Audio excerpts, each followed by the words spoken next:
Shalom Sobat KKS yang terkasih, jumpa lagi dengan saya Reni pada Safir edisi ke-53.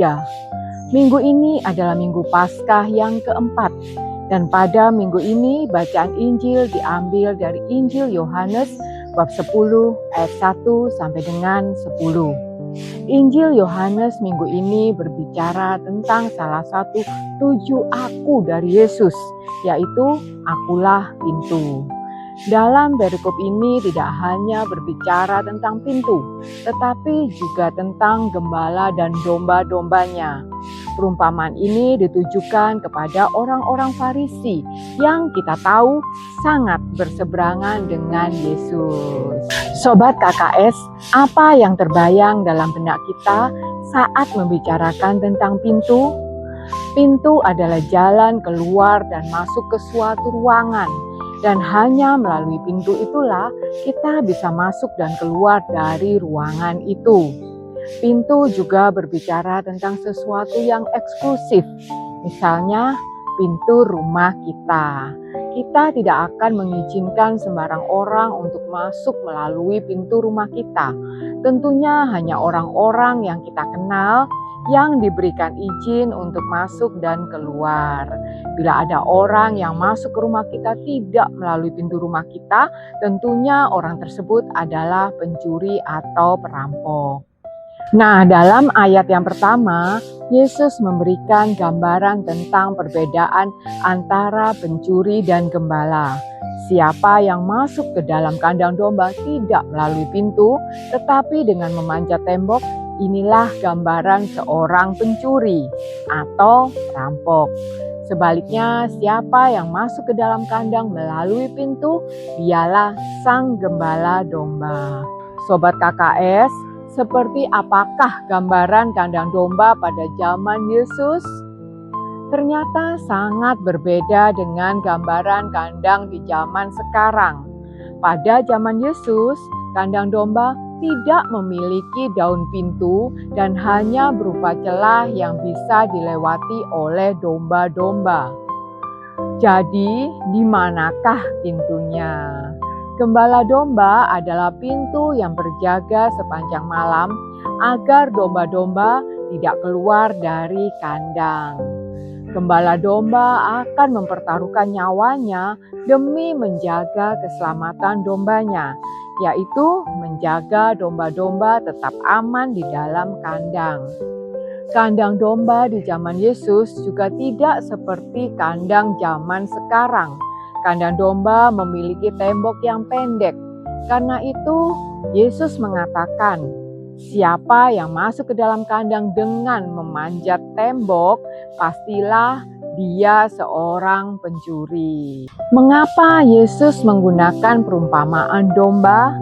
Domba adalah binatang yang lemah, tidak berdaya karena tidak memiliki pertahanan diri, seperti tanduk untuk menyerang, kuku untuk mencakar, dan gigi untuk menggigit.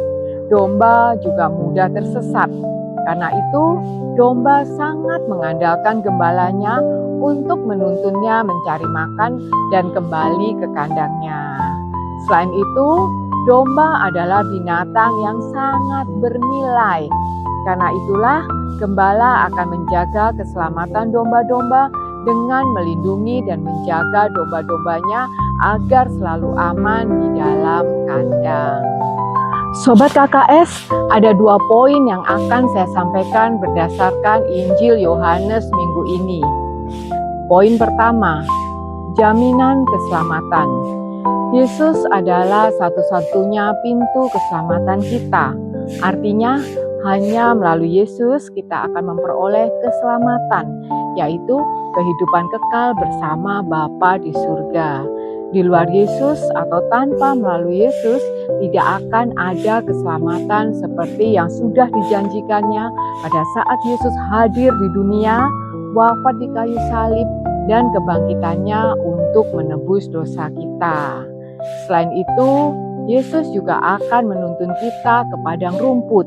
Yesus menunjukkan arah hidup kita agar selalu terarah kepadanya. Sebagai domba, kita akan selalu berusaha mendengarkan suara gembala kita, yaitu Yesus. Kita akan mengenali suara domba kita. Demikian juga sebaliknya, gembala akan mengenal satu persatu dombanya. Yesus mengenal nama kita satu persatu dan akan menjaga kita sepanjang waktu sampai akhir hidup kita.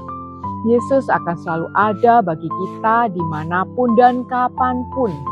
Yesus akan memberikan rasa aman karena Ia sangat mengasihi kita dan kita sangat berharga bagi Yesus, sehingga Ia akan melindungi kita dari segala godaan si jahat dalam hidup kita, yaitu jatuh dalam dosa.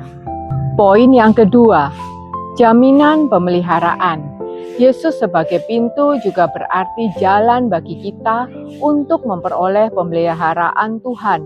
Melalui Yesus, kita akan melewati pintu dan keluar dari kandang menuju padang rumput yang hijau. Pada zaman Yesus, padang rumput tidak selalu ada dan berdekatan dengan kandang domba.